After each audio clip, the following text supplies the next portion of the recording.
Hi, I'm Jeff Lawton, and we're going to take you on a food forest adventure. We're going to run through all different ways that you can create a food forest. Different beginnings, different middles, different processes and different ends. We're going to end up in a forest of food where we're in absolute abundance, and you're going to feel really confident about how to do it.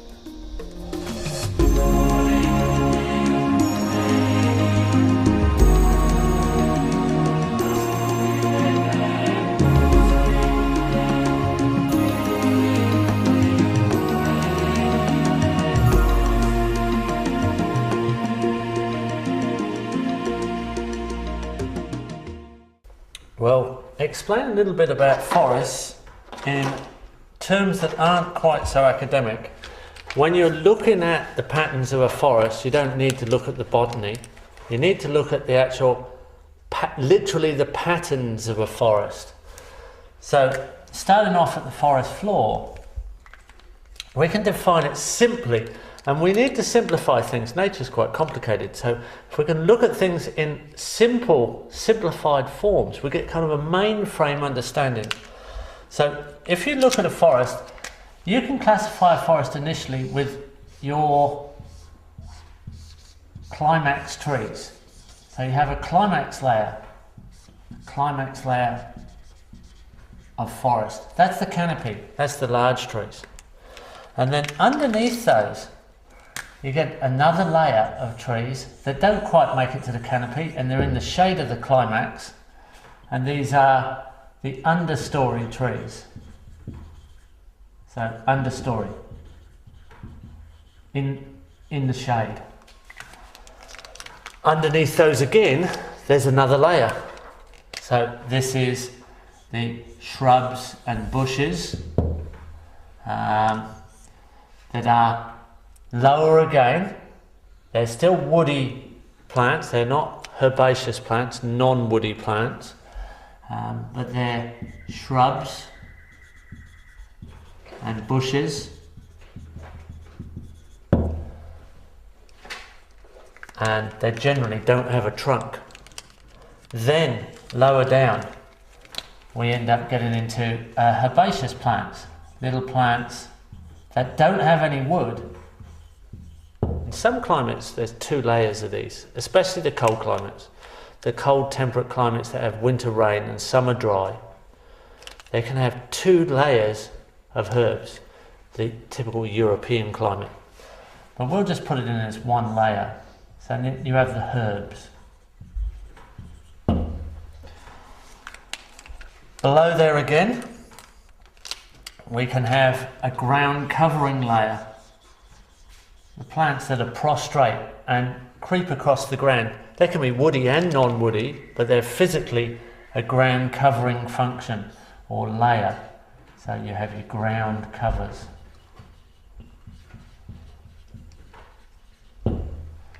And in the basic layers, the main layers, there's one more layer here, and that's the climbing layer, the vertical layer. The climbers.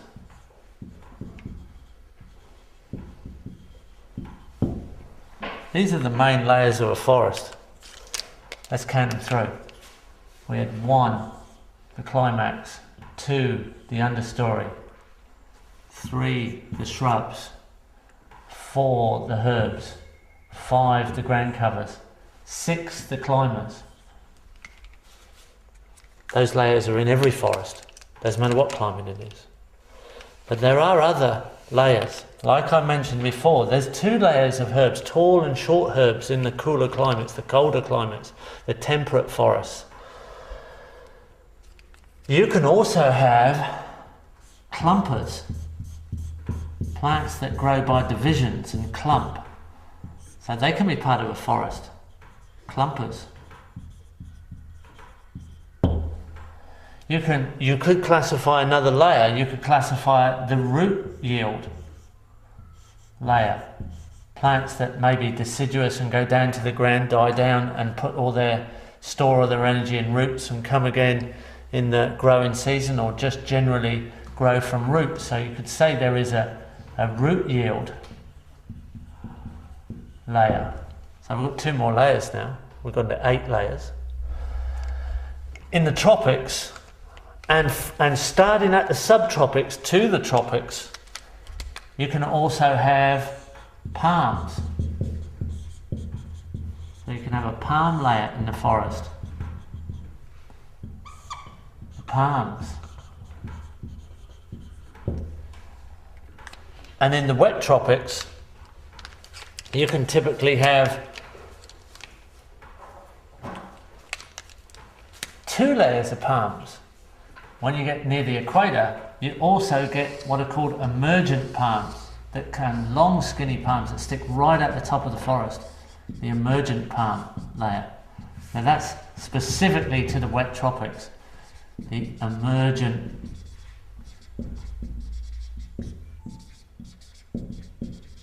palms. You don't need to know anything about botany. You don't really need to know anything about ecology. You just need to be able to observe layers with your pattern eye. And everybody has a pattern eye.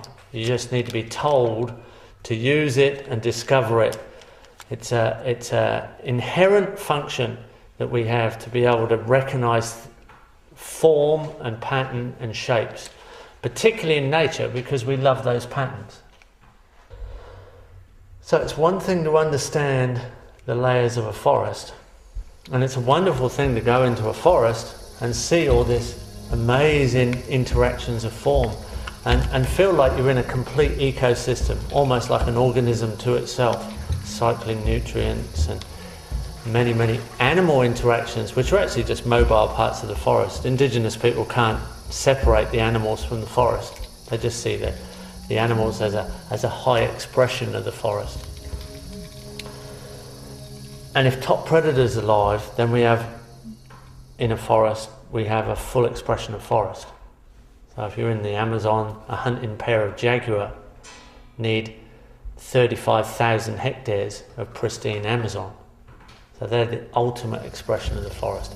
But that's all real nice, but how do you create a forest? How do you get from bare ground or damaged ground or farmed ground or grazed ground, whatever condition you're starting with, how do you get it up? How do you build into a forest? It just doesn't jump out of the ground into those sophisticated layers. So we've got to look at imitating how nature repairs itself. How does the succession function in nature? Now that's not such an exciting study for most people. If you're a permaculturist, if you study permaculture as a design system, it's much more interesting than the forest itself, because you're actually looking at function leading to form. So it's the mechanics, it's the engineering, it's the design study of the ecology. It's the lesson the ecology gives you and directs you to act. So what we have to do is we have to look at nature in the way it repairs. Now, if we start off with the ground here, say, right, what would we do first? We need a whole lot of support species. And now I'm going to relate these species in not just size, but in time. So a time element's come in. It's not just the form, it's not just the technique, but it's the strategy as an element of time. We can put in our ground cover just to repair the ground, just to put an initial cover. This is often a nitrogen fixing plant. In fact, a lot of the recovery plants are nitrogen fixing plants. They have an association in their root system with microorganisms, bacteria, that take starch from the plant and give back nitrogen and add nitrogen to the soil. And that nitrogen's free, it comes from the air. So there's nitrogen fixation in the soil. And this plant, this ground cover, can be mass planted, and it's only going to live for one season. It's got 6 months to get all its growing done. So it has to do everything fast. The next element would be a small bush, also fixing nitrogen in the soil. Selected out of those particular plants which are leguminous, nitrogen fixing, the peas and the beans family. And this one would live for a little bit longer. So this would be what we call a short term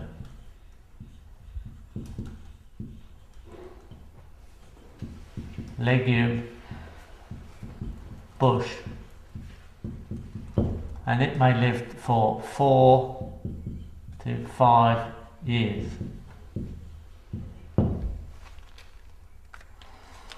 Our next, and that can be planted, or these two can be planted by seed.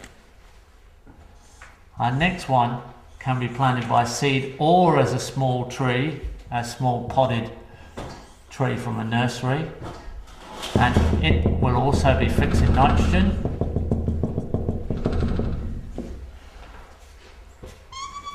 And we'll call this a medium term, and it's a little bit bigger in size, and it's a medium term legume tree. But this one's going to live for 10 to 15 years. It lives longer, it grows a little bit slower, it can grow from seed. You can put some in by seed, and you can put some in pots already started. You can go both ways. It's a little bit larger in size and a little bit longer in years. The one just before it was a little bit smaller in size and a little bit shorter in years. And the ground cover, which we only seed, there's many more of those, and they're much smaller in size and much shorter in years. Now the next one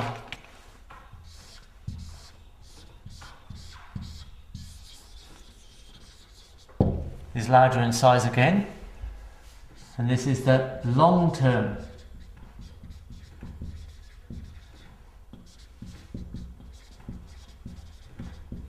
legume tree.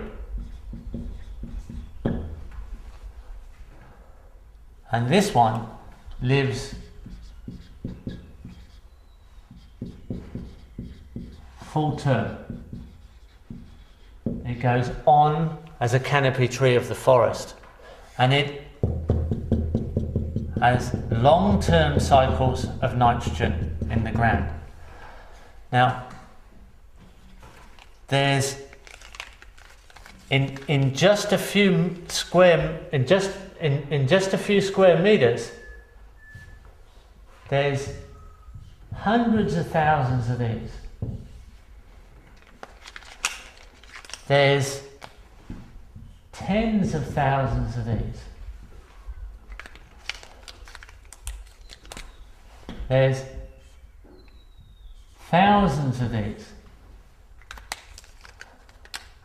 And there's only 100 of these. When the forest is mature and it's gone through these cycles in time and space, in 6 months they're all gone. There might be a few around the edge that regenerate, but not many. In the end, there's very few of those. There's maybe 10 here and there around the edge. With the medium-term legume trees, there's maybe 100, maybe only 50, and most of them have been used for mulch. And of the long-term legume trees, there's probably only 10 left. Just 10, or maybe even just 5. And that's over 1,000 square meters, if you're relating it to size. So they have time-stacked out of the equation. We have overstacked the ground. Now, what is important is that while all this has been going on, so has the fruit trees. So inside this, we've had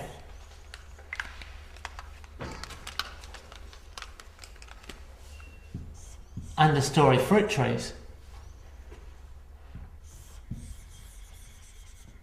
medium-sized fruit trees, and some overstory fruit trees. How can they possibly fit in the same space? Well, this side of the equation over here, this side, has been 90% of the mass has been support species. So our support species, these actual fertilizing trees, the support species, are 90% of the mass in the early years.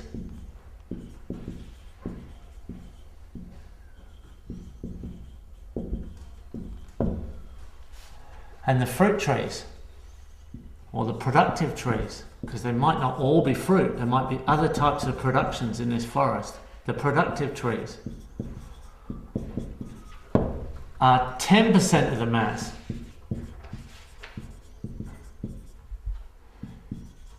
In the early years.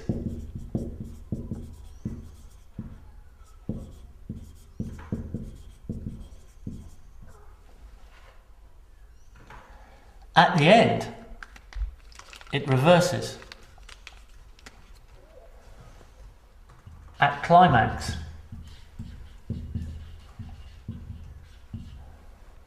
the support species are only 10%. And at climax, the fruit trees are 90%, or the productive trees, let's call them, are 90%. We've not only filled the space, we've stacked it in layers. We've kept the layers full with the fast-growing support species.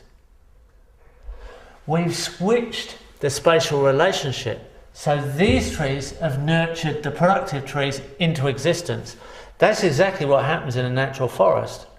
There is an exchange between the pioneering weedy type species, which are actually fast carbon pathways, building soils, structuring soils, fixing nitrogen, dropping organic matter to the soil, building up soil life, and they time stack out of position as the climax forest comes in, which is more sophisticated, not such fast carbon pathways, but end up as more sophisticated in their end result. Now, but this is our own design. We've designed this around the functions of nature. So at certain times, and it's very relevant, we choose the right time, more timing, not just technique, strategy again coming in. Another time element at the right time, which is when the rainfall is over the evaporation, not when the rainfall is less than the evaporation. If the evaporation is very high at that time of year, you leave the shade. Shade is better than mulch. But when the rainfall is higher than the evaporation, we can speed up these cycles. So we can come in and we say this tree can be cut for mulch, and we've chosen species where that tree will regrow again. So there is selected species that will pollard, they will regrow. Now the mulch that came off there goes to a fruit tree. Every one of these species here can be cut, or most of them. Our preference of support species is that they can be cyclers of organic matter, and we can speed that cycle up. So we can cut them, and a lot of them we can cut at head high. So they become our shade umbrellas. They're not only shading the forest floor and they're shading the fruit trees, but they're actually shading us too. And they will regrow again. Now, if we time it right, when the evaporation is high and the rainfall is diminished, they've grown back and they've got their cover over the top, which will nurse the ground and nurse the young fruit trees. So all of these are sacrificial and they will regrow. If they don't regrow, that's fine. That's fine, not a problem. Look how many we've got. We've got so many more than we need. We have overstacked the area so that there is hardly any room for weeds. The weed interaction now is almost insignificant. Something else is going on. When you cut the top and take that mulch over to your fruit trees, which are very close by because they're all interacting together, you've planted them all as one system, the root zone self-prunes as well. Because a tree essentially is a pump and the water in the tree is hanging from the leaves. It's transpiring off the leaves and it's a complete column of water all the way down to the base of the roots. And those nodules of nitrogen fixing bacteria are living on those roots. And when you cut off the starch supply, that nitrogen drops off. And you now, not only have you mulched the trees with nitrogen rich mulch, you've actually fixed nitrogen into the soil. All this happens in nature around the life cycles of these elements, the short term, the medium term, the long term. They're all cycles that are going on anyway. But you can orchestrate those cycles so you can speed it up. You can actually improve forest ecology. You can make systems more productive, more fertile, and richer than nature itself. And especially now where we have the world's species of productive trees and plants, more and more we have collections of mass diversity from completely around the globe that we can put into these mixes. It doesn't matter which climate it is. It doesn't matter whether it's desert, doesn't matter it's tropics, doesn't matter it's temperate or subtropics or island landscapes near the ocean. This basic system, this basic mimic of the pioneer weed functions, reparative mechanisms of ecology, works to create sustainable, long-term, permanent, productive forest ecologies that we can design. We can do it. We just have to put the right elements to work for us. And it will go on indefinitely. And that's what we are demonstrating while we go around teaching people how you can do these cycles of nutrient with the support species of trees, leading towards long-term diverse forests of production.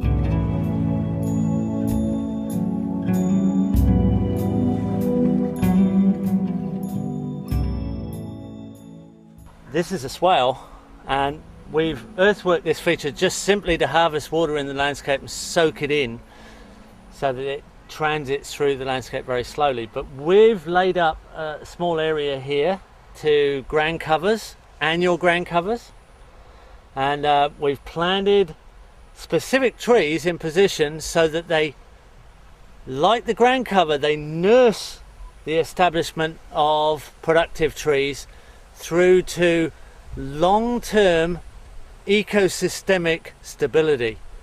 And we're going to start that process with a few students of ours here, Northern New South Wales, the home of the Permaculture Research Institute. And just behind us is a massive green, which is a food forest, which is about 6 years old. And we're going to show you the succession from the very beginning through to a very nice established system where you'll realize how comfortable and pretty and entertaining and productive and also energy efficient these systems are. They're really like the ultimate comfortable habitat of humanity. Right now we're coming into winter, so we've still got a little bit of summer weather left. So we're going to mix up two different types of fast legume cover crops. One will be a cowpea, which is a summer legume, and there's this little fella here. It's actually already coming up and is already starting to play its part, but it'll die pretty fast. This one will die as soon as we get cold weather. They give us a bit of cover and a little bit of insurance. And then this one, this is a lupin, and that's a winter legume, and that'll live till the end of the winter. And this is the time of year when winter's just about to start, so this will be our main ground cover for the 6 months, and we'll put a few more in as well. But they're just the very first recovery crops, and we're going to put a nitrogen fixing bacteria on top of the seed. It's suspended in a peat, and in here are millions of tiny root nodule bacteria, and these little bacteria, they live in association with the roots, and they fix atmospheric nitrogen in the soil. They exchange the nitrogen with the plant, so the plant gets a lot of nitrogen feed, but the little bacteria get starch from the plant, sugars, base sugars that the plant just makes from sunlight, the wonder of photosynthesis. Here we go. Come on in. There we go. There's enough in here to do 100 kilos, so that's well and truly enough there of our cowpea inoculant. And then here's our lupin inoculant. Put a bit of that in there. Plenty. That's absolutely plenty. There's gazillions of little organisms just gone into that water, and I mix them up, attach them to the seed. This white seed, or the light coloured seed, is lupin, and the brown seed is cowpea. The cowpea is the summer legume, and the lupin is the winter legume. So we're right on a change of season here. So we're putting two different types in. We'll get a bit of summer growth, and then it will die off as we get cold weather, and then the winter growth will take over and run for the whole winter. And it'll be our nurse crop. And there's our bacteria. See, it's all gone slimy. That's peat with bacteria in it. And there's millions of little organisms in there that are already attaching to the seed. So they'll be in position as soon as they start any kind of germination. They'll be fixing nitrogen in the soil. Alright, so all we have to do now is carefully spread this on the bare soil as our main cover crop. And we're going to go across the whole system and kind of pepper it with seed. So once we've peppered it all with an even coat of seed, then we'll start this sort of complicated, but we can explain why it's a little bit complicated, but it's really interesting combination of species we're going to put together. That'll start a natural evolution of forest, but a designer forest, a forest that's really productive. A week later, this is what it starts to look like. The cowpea's up, and it's already putting its little holding roots down and starting to fix nitrogen already. And the little feathery plant here, lupin, it's also starting to grow. So there's a stable layer of plants coming up that are going to give us our first sort of cover and stability, and start to sort of exchange elements with the soil as well as protect the soil. So this is the beginnings of the food forest, and the very first sort of action that happens, and it's all going to go quite rampant from here. The next seeds we're going to put in are very fast, short-lived trees that live for just a few years, and they're our secondary cover. They'll be our long-term mulch. We don't have to introduce any mulch after a while. We're going to grow our organic matter on site. We're just manipulating the fast carbon pathways that are quite contentiously called weeds in a lot of places. They're almost like hard-working immigrants in a lot of countries. They come in and do a lot of the groundwork where the locals haven't really got the ability to do it anymore. So these fast-growing plants do a lot of work. They assemble a lot of elements so that a succession can come through, and we can orchestrate that succession to be in our favour in all kinds of productive forms. This is Lucina, and it's a sort of world famous legume tree of the subtropics and tropics. Grows in the deserts even, and it lives for about 10 to 15 years and will be one of our longer term nitrogen fixing trees. It won't be here at the very end, but it will be here in the mid-term, and it will be chopped and dropped as mulch as an addition to the soil. So it will be fixing nitrogen and creating mulch, and a medium to long-term shelter for the small fruit trees.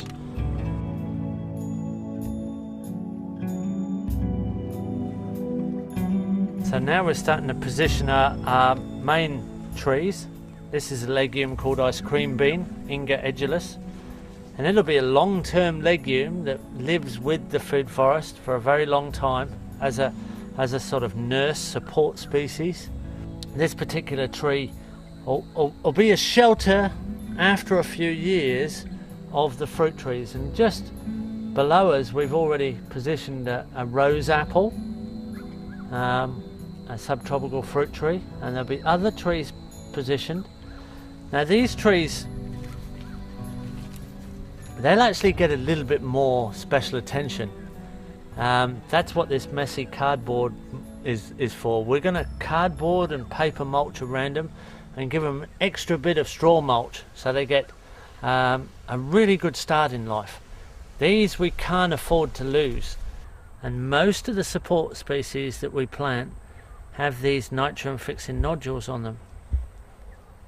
There it is. It's a little colony of rhizobium, meaning root, rhizobium bacteria.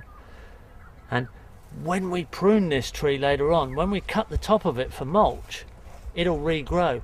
But by cutting the top of the tree later on, it'll self-prune its root system and drop bacteria and colonies into the soil, because it won't have the same area of leaves to pump from, and it has to diminish its root system. And when it does that, some of these bacteria, and there'll be millions of them by then, will drop into the soil and feed our fruit trees. And that's exactly how it works in nature, except we're designing it here. We're actually orchestrating the way we want nature to work for us. No chemicals, just natural life processes growing a permanent forest of productive species. So we'll tuck this little South American in here, and we'll give him a bit of mulch later on, and we'll mark him with a stake, because there'll be so many ground cover support species. If we don't mark him with a stake, we won't find him in a few months' time. He'll be in such a blanket of cover crop.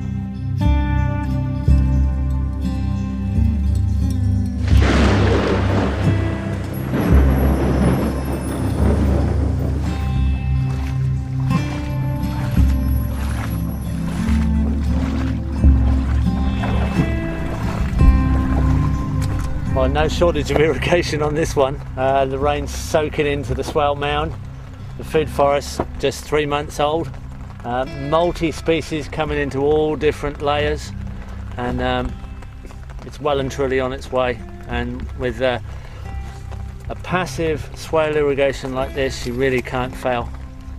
Casuarina, an Australian tree that fixes nitrogen like a legume, although it's not a legume, and fixes phosphate with a fungal relationship. So great support tree, and it works well on the back of the swale. Doesn't have to be spoilt on the front. Can go both sides, but doing a great job here. Just 12 weeks old.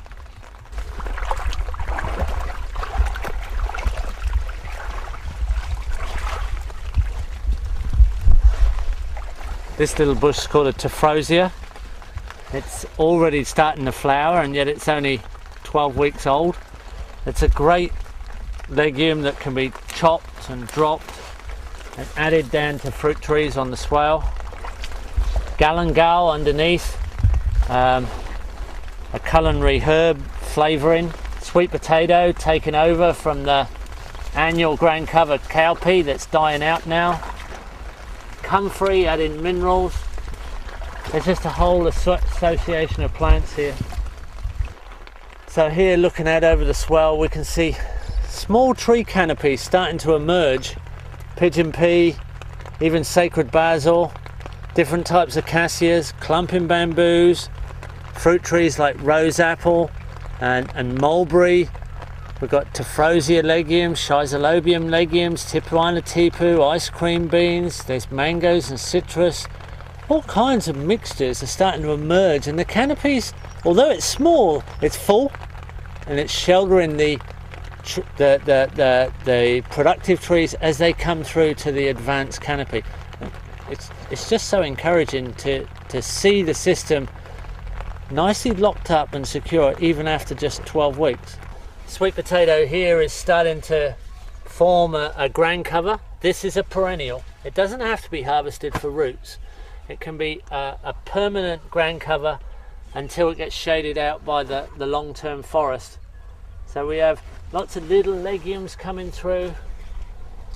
We've got a whole associate of plants as usual, and the swell system here swings around the landscape on contour and turns around the complete ridge actually to the other side. Everything harvesting water passively.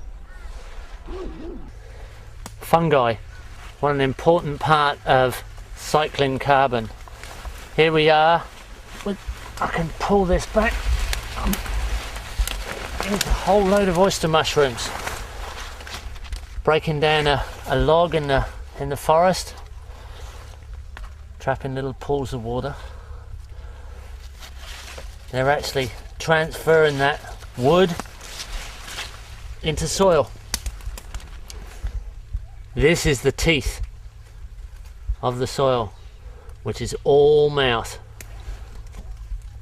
And they look pretty soft, but they're actually very sharp because they eat all the wood and turn it into soil. An essential part of forests is understanding that without the fungi, we can't create the forest. A forest grows on a fallen forest, and the fungi are exactly the element we need to turn it into soil. So we're always very pleased when we see different types of expressions of fungi patterns. The more diversity, the better. Beneficial element, fungi. Pretty good food too, a lot of them.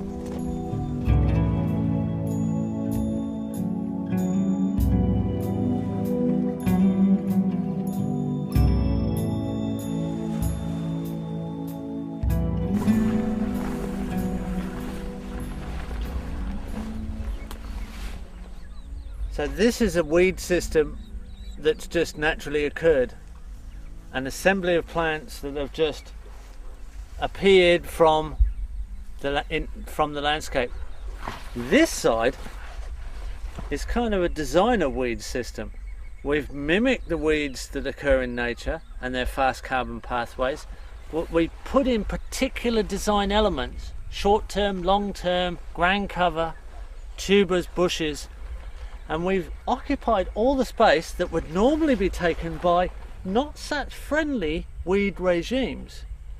We've used the systems of nature, we've used the systems of weed domination in our own design to end up in the future in a very permanent productive forest. So it's not being angry and it's not being prejudiced about the way nature works and how weeds come into the picture, but actually using their strengths, using their functions to get a result that you want. Here we're starting to see a complexity of pattern and form as it emerges out as the young food forest. And when you realize how much work these different trees are doing to actually support the young fruit trees, it's a very beautiful thing to see all this diversity. Interactive diversity is how these systems stay stable and build stability. And that's a very important part of design, the interactivity of diverse multifunctional elements. That's very much a permaculture principle of stability in design.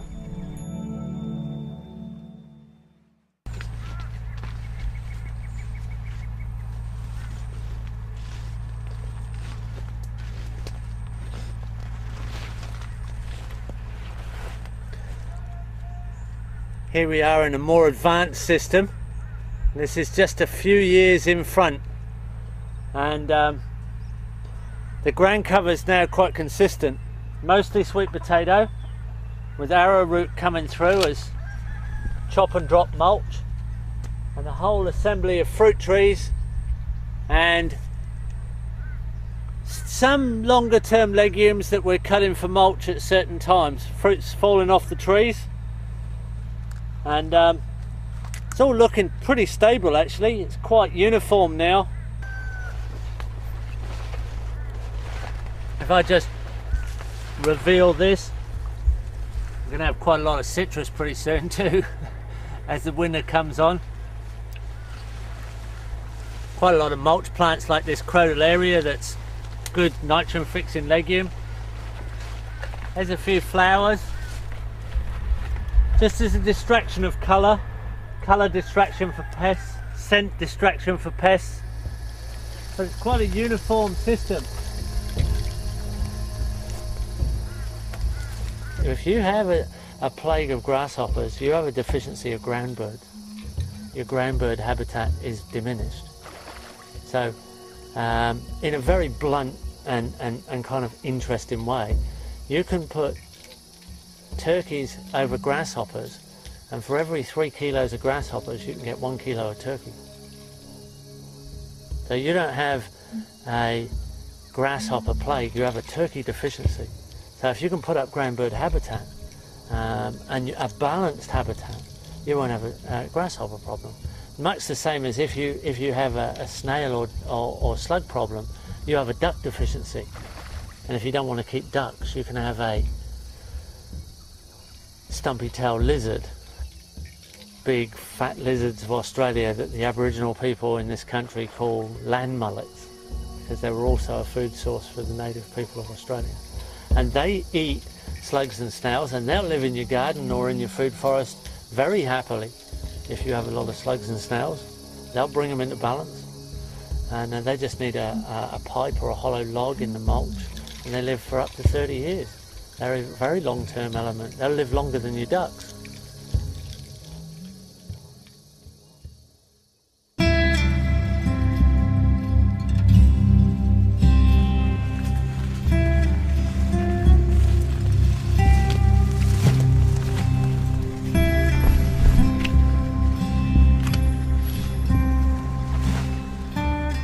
Well, we're in full chop and drop mode.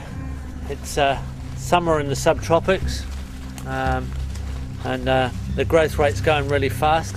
We've got cloud cover, so we've been in rainfall over evaporation for quite a long time, and this is the type of foliage we're cutting, and we're dropping these down. Here's a feijoa right next to me, a young one, and we're dropping it down as mulch, rough as that. We're cycling the nutrient down on the ground. All this, the forest floor here is built up of branches, and there's all kinds of fungus, little mushrooms, all kinds of little layers. And there's just layer after layer of fungi here actually. How deep would that mulch go down? Well, it's kind of etting once you get down to there. I think the soil profiles goes quite a long way, and it's quite enhanced quite a long way down, and it's got that crumb structure. There's a worm down in there we've dug up. That top layer, see those crumbs? See, it goes like little The little balls of soil, that's the crumb structure. That's what you're after. See those crumbs? That's what gives you the ultimate structure. That's a sign that there's a lot of life in the soil. All those little tiny balls of soil stuck together, that's all soil organisms. So I had no idea what was under there, but I know it's full of fungi. If I just pull out a branch here, there's all kinds of fungi. Everything's going back down to soil. It's just rotten. 6 months ago it was a tree. We've purposely put it back down to the soil. It's ashes to ashes, dust to dust, and we're manipulating it to an end result of permanent productivity. Over on this side you can see some of these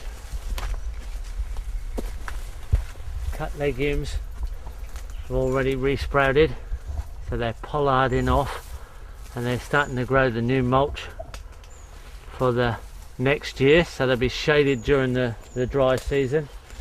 There's other varieties. This is the Tephrosia, another type of legume. But in amongst us there are also the long-term legumes. So leaning right in here is a Tipuana tipu. It's a long-term legume. It's part of the overstory, and they're actually right up above us, right up around us and above us are Tipuana tipus, giving us shelter and filtered shade, and we're in amongst all sorts of fruit trees at the same time. There's bananas, there's jaboticabas and gramachamas, South American fruit trees. We're underneath a large custard apple here, and everything's running and working like a forest. I can cut these cassia branches here and just throw them down for mulch. I can feed the forest, the fungi in the forest floor, all my organic matters around. I don't need to go anywhere. Everything's on site. It's just a matter of casually manipulating things. I can see a little coffee bush just here, so I can actually cut this ice cream bean back.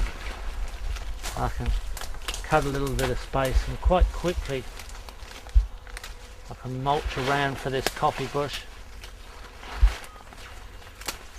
In amongst the system we have timber trees that we've particularly chosen that don't affect the fruit trees. In other words, they're non-allelopathic.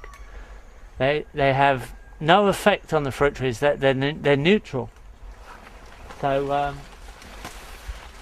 here's quite a high quality silky oak, and this silky oak's only 6 years old, growing in amongst the fruit trees. No bad effects at all. This would be a high quality replacement timber for some of the furniture or window frames in the house later on.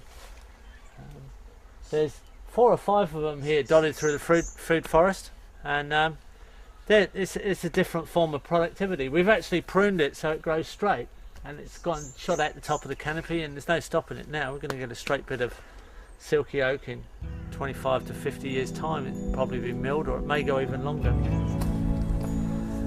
So if we just chop a section sort of into this cassia, into that cassia, and then let's just have a go at putting it back, see how much mulch we've got. We won't really know until we put it back on the swale.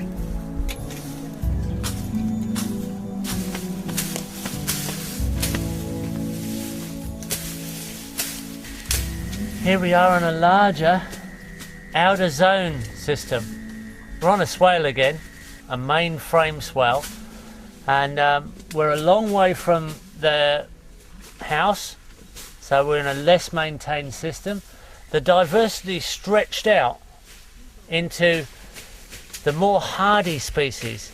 It's less diverse, but it's still a set of layers, and the main species that are represented are the hardy legumes, the hardy climax species, and the hardy fruit trees. a young mango, long-term fruit tree, great fruit, fantastic timber at the end of its life, the mango.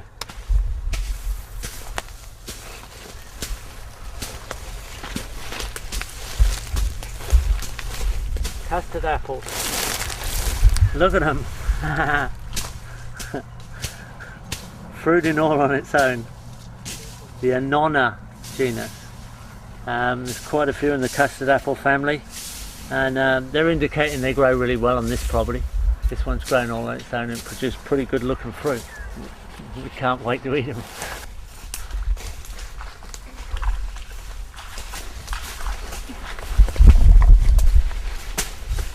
Growing in the shade of the Inga and on the top of the mound, an avocado. Needs no introduction. Fantastic fruit tree.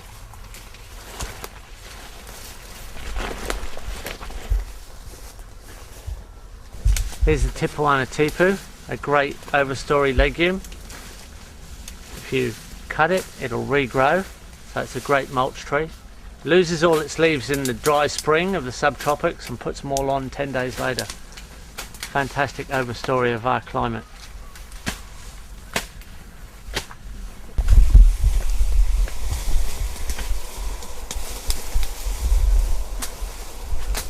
Jackfruit, the largest fruit in the world in size, the jackfruit. Fantastic long-term fruit tree, can live for 800 to 1,000 years, is a great beautiful yellow timber at the end of its life, and a good jackfruit is said in India to produce 500 kilos a year of fruit, and an exceptional jackfruit 800 kilos.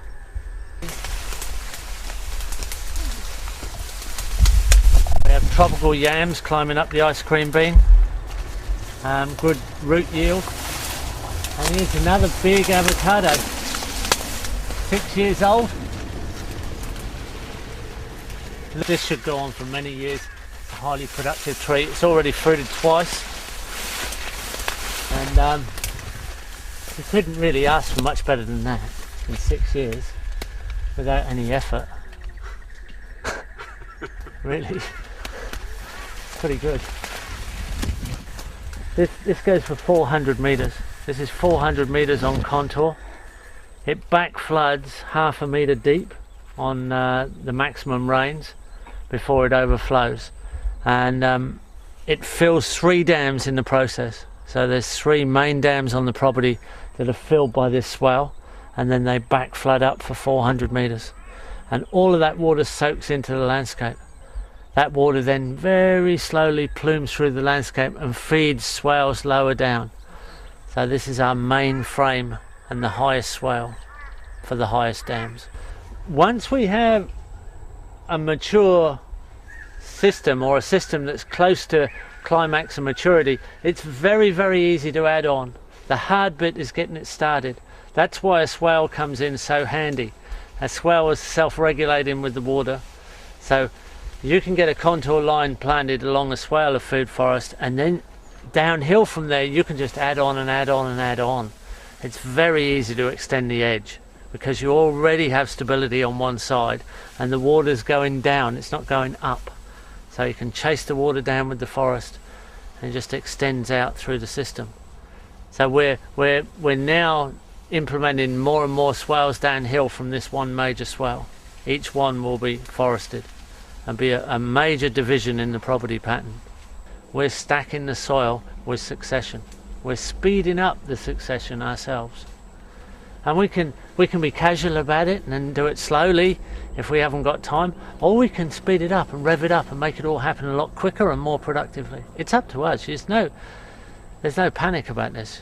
You can do it any way you like. The main thing is that even a vague system like this works. Or you can go to a more intense system and a more diverse system, one with very, very special selected species, and look after it a little bit more, and you'll get a more diverse forest. So right from here at the fungus layer that's pulling in the dead wood, all the way to the canopy, we've got interactions and layers that are all playing their part, and being a very special ecosystemic building process. Something that we love to be in amongst, and the wildlife loves to interact with as well.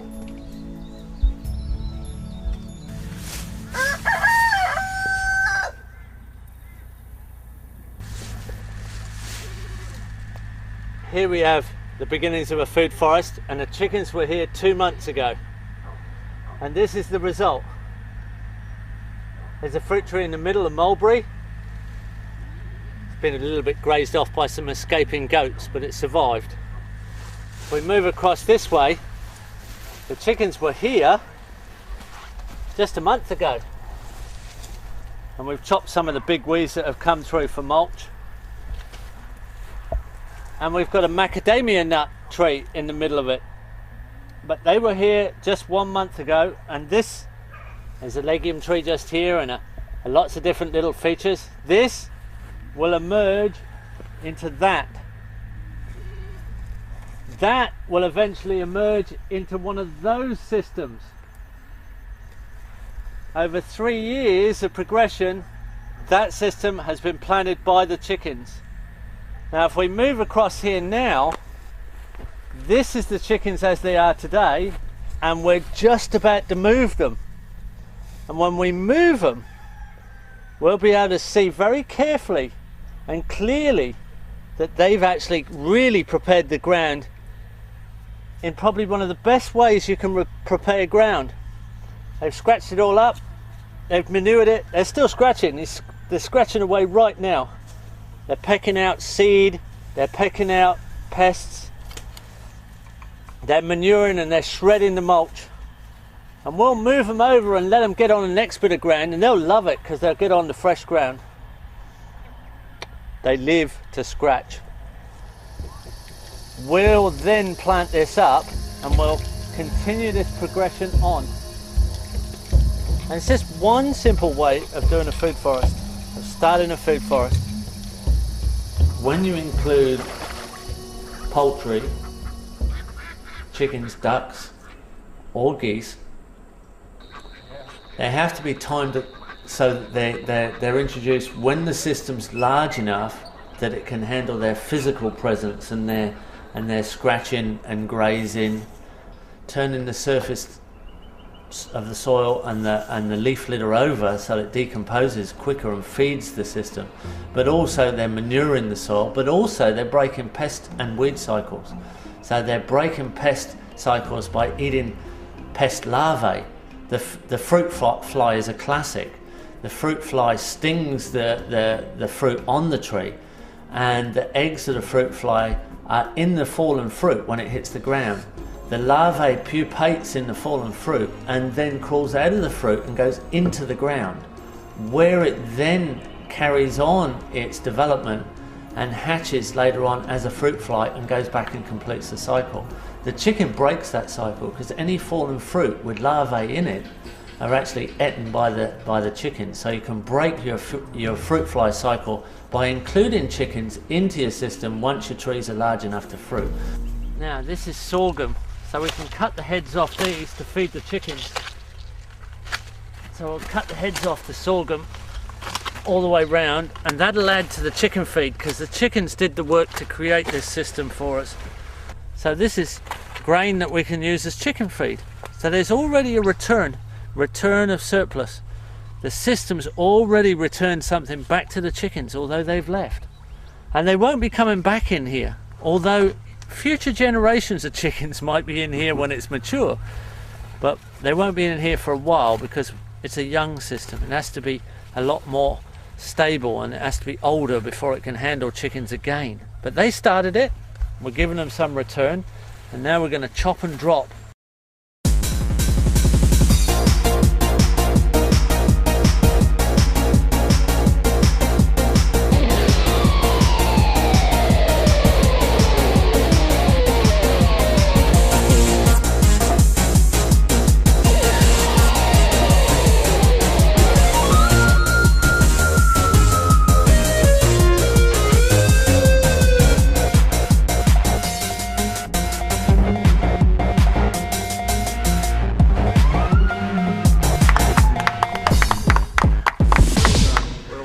Okay. That was the lunch bell. Free lunch bells. Food. There we go. Pretty quick, eh? From what looked like chaos to what looks like kind of like harmony. We've got a rose apple, and we've got a nectarine, and we've got a peach, and we've got a citrus down there. We've got cycles of organic matter going on. We pulled out a load of food. We fertilized our trees. We repositioned the mulch. And we've got our future chop and drop, nitrogen fixing legumes all there. It's not really that complicated. It's interestingly complicated. It's definitely not rocket science. It's just the way nature works, and we're directing the show. We're choosing the instruments in the orchestra, and we're conducting the orchestra.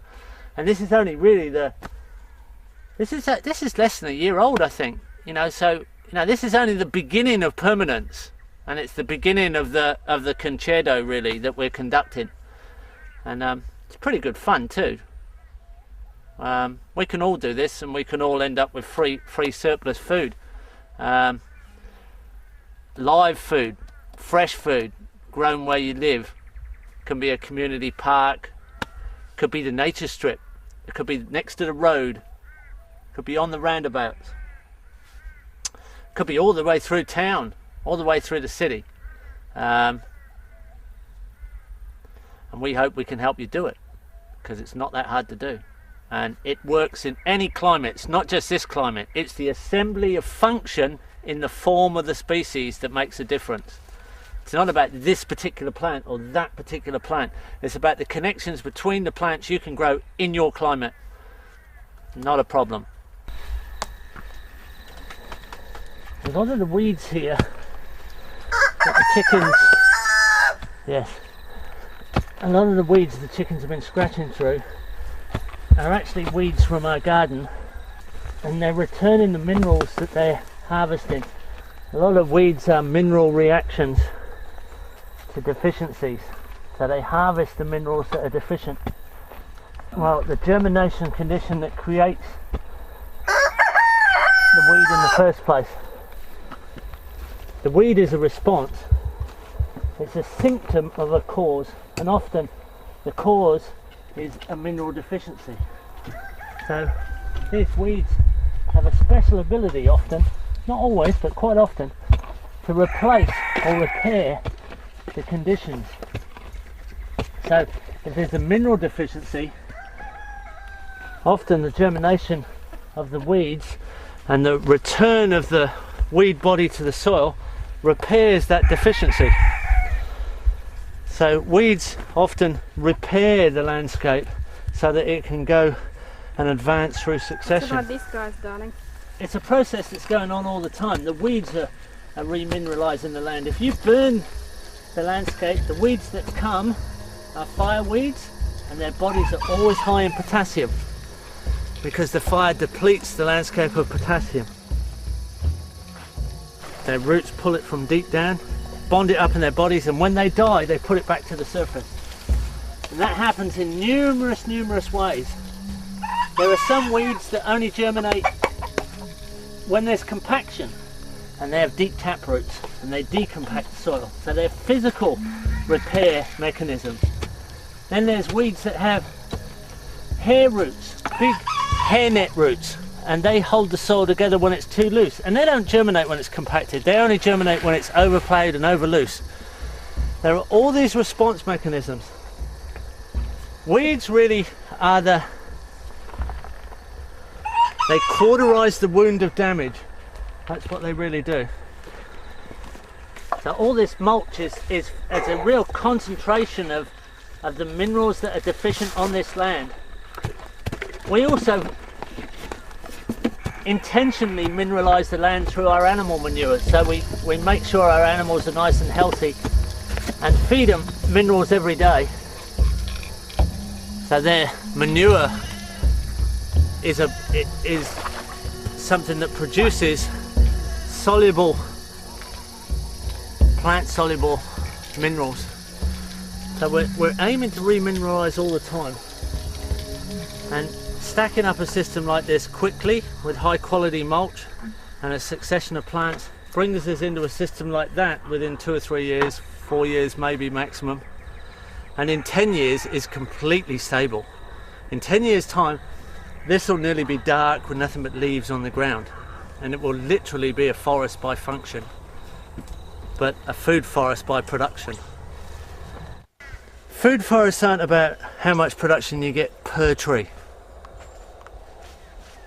That's trophy hunter mentality. Food forests are about a minimum amount of work going in for the maximum amount of product coming out. And the only way you can get that is with diversity and interactive diversity. So you can do very little work to get a really fair volume of diverse product. And because it's diverse, it's production all the time. At the moment, feijoas and guavas are falling off the trees. Pretty soon it will be citrus. When a system's established, the input of work is very, very small. You can walk away from an established food forest and leave it for 10 years and come back and get half a hectare maintained in one day with one man with a sharp knife or a machete. It's that simple. If you want it to be more productive, you can work it up a little bit. You can tickle it up a bit with maintenance. You'll put a little bit more work in, you get a little bit more production out. But your efficiency of input over output is much, much, much higher than monocultural orchards and monocultural agriculture, which is really, it's not a sustainable thing. This is ecosystemic production. It produces soil. Good quality soil with lots of organic matter and lots of life. It smells good. It smells earthy. It's got lots of organic matter inputs. It's an ecosystemic soil. It's built by an ecosystemic process. But this is not an ecosystem that you would ever see in nature. It's not an assembly of species that ever occurs naturally. It's a human designed, a human orchestrated ecosystem. This is the permanent sustainable habitat of mankind. This is the system, which is one of the major systems that allow us to inhabit this earth forever.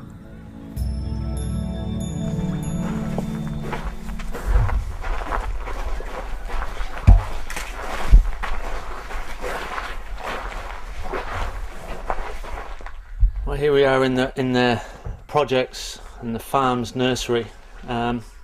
Almost everything gets germinated in here, from vegetables and herbs through to nearly all the trees that we produce. We might just buy in some specialty fruit trees at times. All the support species are propagated here, and most of the fruit trees. We're bringing in seed, and we're collecting our own seed. We're bringing in new seed from outside. We find trees that we think have good potential, and we bring in the seed and we grow them on and trial them. And then we're actually growing our own seed as time goes on, and they're actually more and more speciated to be adapted to this site. So we have special seeds that they're actually more than local. They're actually residential. They're residential heritage seeds of this site, and they're very strong. And that's a formula we'll continue to teach on for people, to adapt your seeds to exactly your site. You really do get strong genetics then. This is our potting mix that we buy in for our nursery. We could make it, but it would be a lot of work. This is an registered organic potting mix, so we're trying to stay true to the ethics all the way as completely organic. And this is our main mix that we blend up with sharp sands, river sands. After they've been in the polytunnel, they come into this shaded area to be potted on, and then they go into the sunny area to grow out. So this is their intermediate stage. They move through this area after potting on into the sun, and then onto the ground. Permanent positions, hopefully.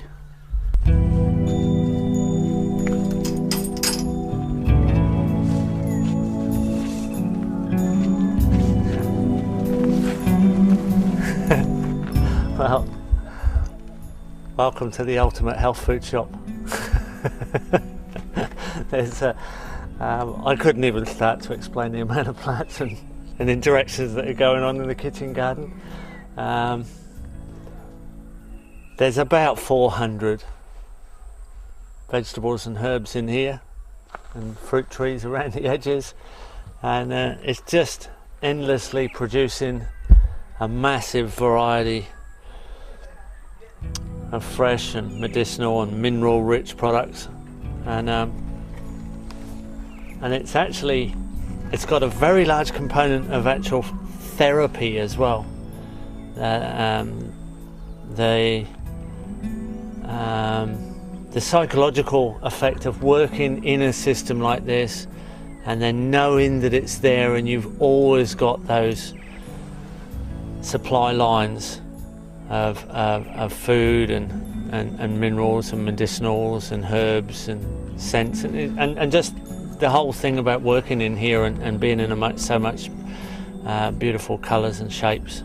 And it's also part of a cleaning system. Our grey water comes under the lower bed, so it's actually cleaning some of our waste products. Even some of our storm water comes through the banana circle and keeps areas damp.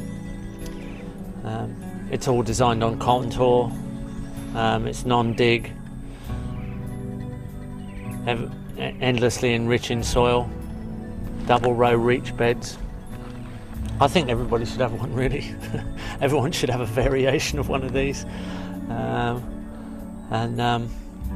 It's a place we like to be and like to work, and it's our main food supply. With these beds, garden beds designed so you can reach from one side into the middle and from the other side into the middle. It's a double reach garden bed. You never have to walk on there, you never compact it.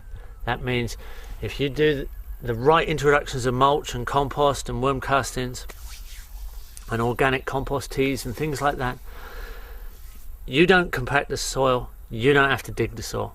You can forget about digging once you set it up. And that means all those little organisms that are in there, all those little things that are working for you, they don't get crushed by your heavy weight. They don't get compacted.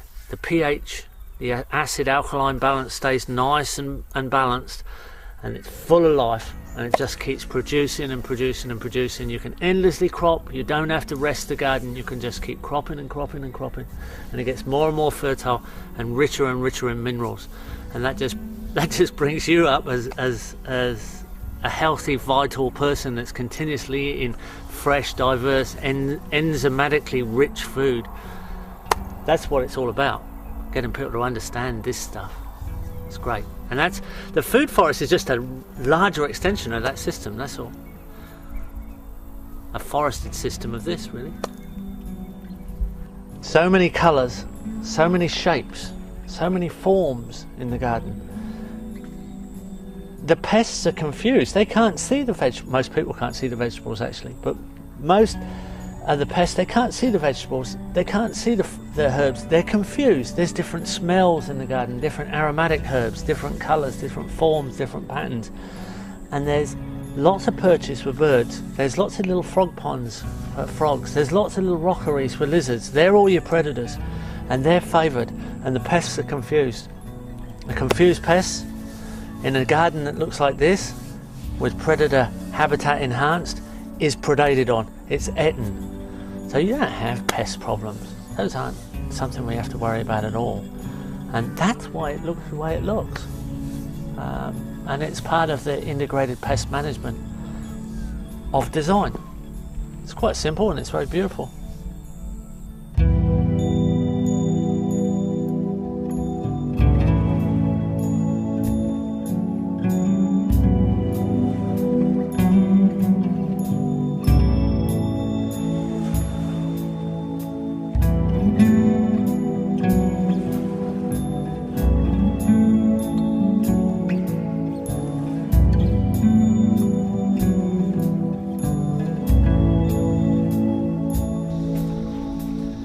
We're now on Tagari Farm.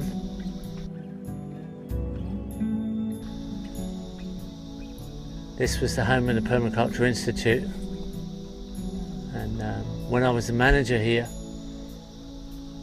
we planted these trees.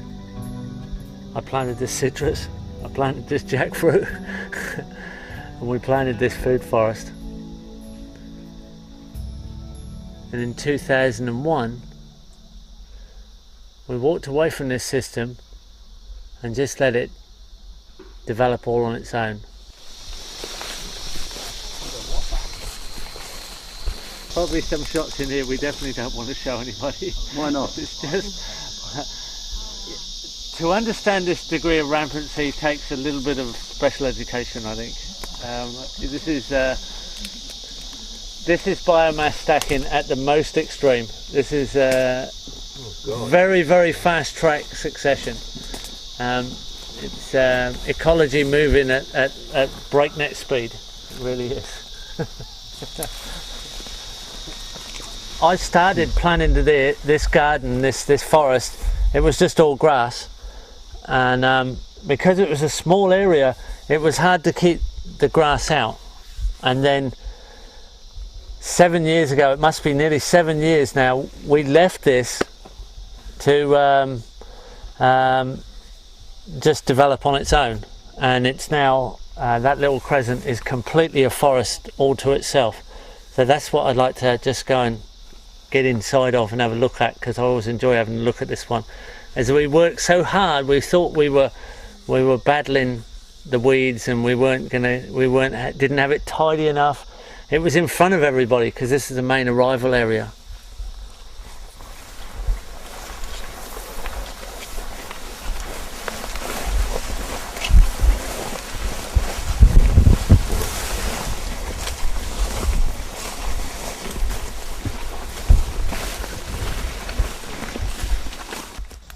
Here we are in a food forest that's about 9 years old, and we've got a complete overstory here. There's been no maintenance for at least 7 years. We're actually right underneath the jackfruit. There's a small jackfruit tree here. Just over here we have chocolate pudding fruit, another citrus. There's quite a lot of coffee in the understory. It's regulating itself exactly like a forest. It's maintaining itself like a natural forest. There's quite a few loquats. In fact, there's such a tangle of vegetation, it's actually quite hard to get a good idea of how much there is in here. There's bamboo on the edges. There's a continuous noise of frogs and water flowing because there's a small canal trickling past. All things that were designed into the original system. But this is a classic example of how food forests continue to function even without any maintenance, years and years and years after anybody's touched them. So it's very reassuring that these systems will just keep running on their own. You could come in here with just a little bit of manual labour and a few hand tools and get this completely maintained in just a day or two with 1 or 2 people. You wouldn't have anything left to do.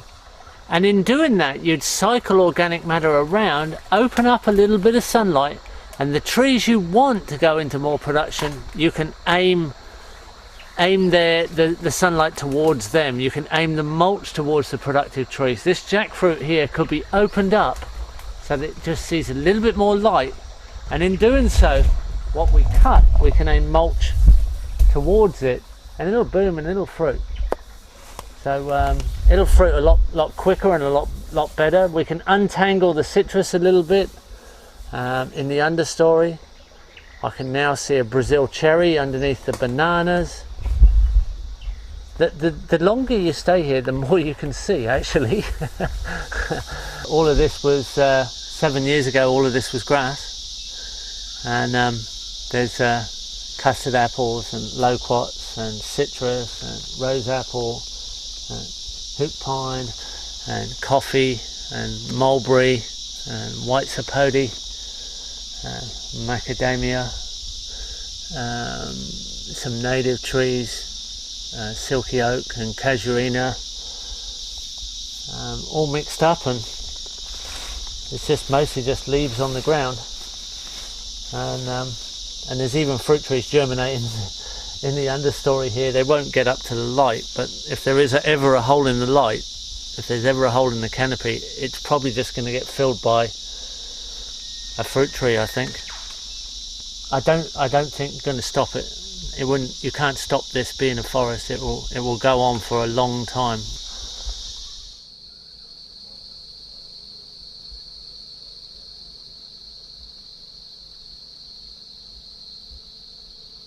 It's our testament as designers, really, that we can produce high quality soil, very stable ecosystemic forests that'll produce indefinitely. It should encourage people that we can inhabit the earth forever, really, with very little effort and an ongoing systems that are permanent. We can be very confident that the future can look extremely bright, healthy and productive, and with quite a lot of time on our hands. This is an unmaintained system for 7 years. With a little tiny bit of work, it could be a bit more productive. It couldn't be a lot nicer to be in, actually. It is a forest. It's a Garden of Eden, really. It's exactly a Garden of Eden. What more could you want?